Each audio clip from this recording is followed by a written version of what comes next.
I'm Hamna, and for 30 days I decided to stop buying anything I didn't truly need. I thought the hardest part would be saving money. I was wrong. It was 8:17 p.m. I just finished work, dropped onto the couch and opened my phone without thinking. A few taps later, there it was, a $48 gadget sitting in my cart. Nothing I needed. Nothing I'd even remembered wanting that morning. My thumb hovered over by now. For a second it felt obvious. Almost automatic. Then a strange thought interrupted everything. I don't even want this. So why did it suddenly feel so important? That's when I realized something uncomfortable. The hardest thing I gave up wasn't shopping. It was the escape. At first, I thought this challenge was just a way to save a little extra cash. It wasn't. The money was only the surface. The real experiment was discovering what happened when I removed my favorite way of distracting myself. So I made the rules painfully simple. Essentials only. No Amazon. No takeout. No impulse purchases. No random you deserve it rewards after a stressful day. For 30 days, every unnecessary purchase had to wait. I expected my bank account to change. I didn't expect my mind to. And around day 11, something happened that finally explained why saving money had always felt so much harder than earning it. The first week was supposed to be the easy part. Instead, it felt strangely uncomfortable. Not because I needed something, but because I kept expecting to buy something. Every morning, I'd almost walk into the same coffee shop for my usual $7 latte. Around dinner, my finger would drift toward the food delivery app, ready to spend $25 just because I didn't feel like cooking. At night, I'd scroll through social media, and within minutes someone was convincing me that a life-changing product was about to sell out. Limited time. Only a few left. Don't miss out. None of those purchases would have destroyed my finances. That's what made them dangerous. They were small enough to feel harmless, familiar enough to escape my attention, and frequent enough to quietly become part of my identity. Then I caught myself opening shopping apps without even realizing it. Not to buy something specific, just to feel something. And that raised a question I couldn't ignore. What if my favorite purchase wasn't the product, but the feeling before it arrived? That's when I understood the real battle. My wallet wasn't uncomfortable. My brain was. By the second week, the pattern became impossible to ignore. Almost every unnecessary purchase had an emotion hiding behind it. I started noticing that I wasn't always buying things because I needed them. Sometimes I was buying because I was bored. A simple afternoon could suddenly turn into a reason to spend $15 on a snack or a drink I didn't even plan on having. Sometimes I was stressed. A difficult day at work could make a $40 online order feel like a reward I had earned. Sometimes I felt lonely, and instead of calling someone, I found myself scrolling through products I didn't care about. Even procrastination had its own spending habit. I would tell myself I was just looking, then somehow end up comparing headphones, shoes, or desk gadgets instead of finishing the thing I actually needed to do. Even the $12 subscription I barely used represented something deeper. It wasn't just a service. It was the promise of becoming a better version of myself. And that was the part one found uncomfortable. I wasn't really buying objects. I was buying emotions.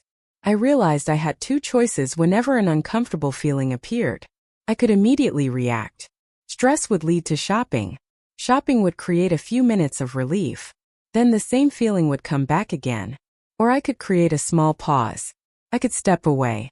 Take a walk. Write down what I was actually feeling. Give myself time before reaching for my wallet. The money mattered. But the pattern mattered more. Because I finally understood something. I wasn't buying products. I was buying temporary emotions. By the end of week 2, I had saved around $180. Objectively, it wasn't life-changing. And honestly, I was still tempted almost every day. But something was different. The urge didn't feel automatic anymore. There was a pause. Just a few seconds. But those few seconds changed everything. Before this challenge, the space between wanting something and buying it barely existed. Now I was starting to notice it. By week 3, something even stranger happened. Shopping apps stopped feeling exciting. Notifications that once demanded my attention stayed unopened. Sales that used to create urgency suddenly felt less powerful. Nothing around me had changed, but my relationship with everything had. The phone I had been thinking about replacing still worked perfectly. The clothes in my closet suddenly felt like enough. My apartment didn't feel smaller just because I wasn't comparing it to someone else's online life. That's when I realized something important. Self-control compounds before money does. Your bank account grows slowly, but your identity starts changing much sooner. And once that shift begins, contentment quietly follows. For the first time in a long time, I felt like I had enough. Contentment arrived before the larger bank balance. But the biggest surprise didn't happen during the challenge. It happened after payday. When payday arrived, $3,800 landed in my account. Normally, that was the moment everything started moving. A dinner out to celebrate. A few random Amazon orders. Another subscription I convinced myself I would actually use. Something small from a shopping app that somehow became 3 more things before I checked out. The paycheck came in. Then it disappeared. That was normal for me. But this time, it didn't happen. The money just stayed there. First, it felt almost wrong. I remember looking at my account and thinking, now what? For so long, getting paid wasn't just a financial event. It was an emotional trigger. A reward. A permission slip to spend. But this time I noticed something different. I didn't need to turn money into something else immediately. I could just keep it. And that thought felt surprisingly powerful. Around me, life continued as usual. Friends were showing off new sneakers, posting vacation photos, upgrading to the latest phone. And for a moment, I wondered if I was falling behind. Because that's the strange part about spending less. You don't just fight your habits. You fight the feeling that everyone else is moving ahead without you. But then I realized something. Every time my income increased before, my lifestyle increased with it. More money created more things to maintain. More upgrades. More expectations. More reasons to keep earning. But when I stopped increasing my lifestyle every time I earned more, something unexpected happened. My savings finally had room to grow. The numbers hadn't transformed overnight. I had. Nothing looked different. Everything felt different. Looking back, the biggest expense was never one expensive purchase. It was the constant stream of small ones. The coffee because I was tired. The weekend reward because I had a difficult week. The flash sale because I was afraid of missing out. The creator recommending a product that suddenly made my current things feel outdated. The quiet fear that everyone else was getting ahead while I was standing still. None of those moments felt important by themselves. Few dollars here. Few dollars there. A small purchase after a stressful day. A little treat after finishing something difficult. But together, they became my normal. And that's the hidden cost of constant consumption. Every unnecessary purchase doesn't just take money. It creates a new financial baseline. A new standard you feel pressured to maintain. A new lifestyle your future income has to support. Then one afternoon I opened my banking app. The balance was higher than usual. And I just looked at it. For a moment, I did nothing. That pause felt more valuable than anything I could have bought. Because comfort was no longer coming from another purchase. It was coming from knowing I had options. Freedom isn't having enough to buy everything. It's not needing to. After 30 days, I looked back at the experiment differently. Yes, I had saved money. Around $650 to $900. And that felt good. But honestly, that wasn't the biggest change. The real difference was something I couldn't see in my bank account. I felt calmer. I felt less anxious every time I checked my balance.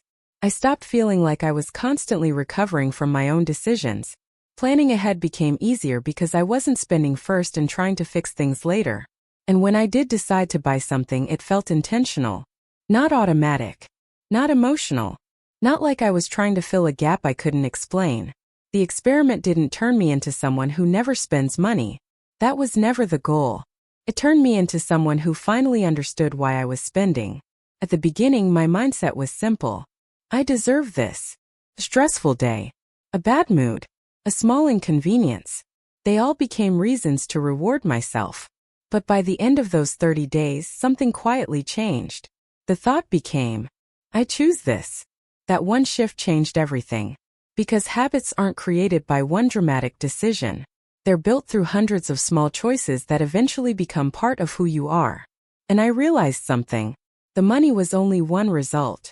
The bigger result was trust. I trusted myself more. I trusted that I could feel uncomfortable without immediately escaping. I trusted that I could want something without needing to own it. The account grew slowly, but my discipline grew faster. 30 days later, I opened the same shopping cart. The same item was still there. The same buy now button was waiting. But something had changed.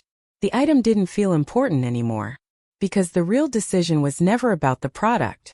It was about the person making the decision. I closed the app. Then I looked at my savings balance. Not because the number had suddenly changed my life, but because it represented something bigger. Control. Awareness. Choice. The challenge was never about avoiding stores. It was never about removing joy from my life. It was about learning to sit with discomfort without trying to purchase relief. Because sometimes the thing we are trying to buy isn't the product. It's the feeling we hope the product will give us. And after 30 days, I finished with more money. But the real profit was finally understanding what had been controlling me. So think about the last thing you bought that wasn't on your list. Was it something you truly needed? Or was it something you needed to feel? And what would happen if you tried this for just 7 days?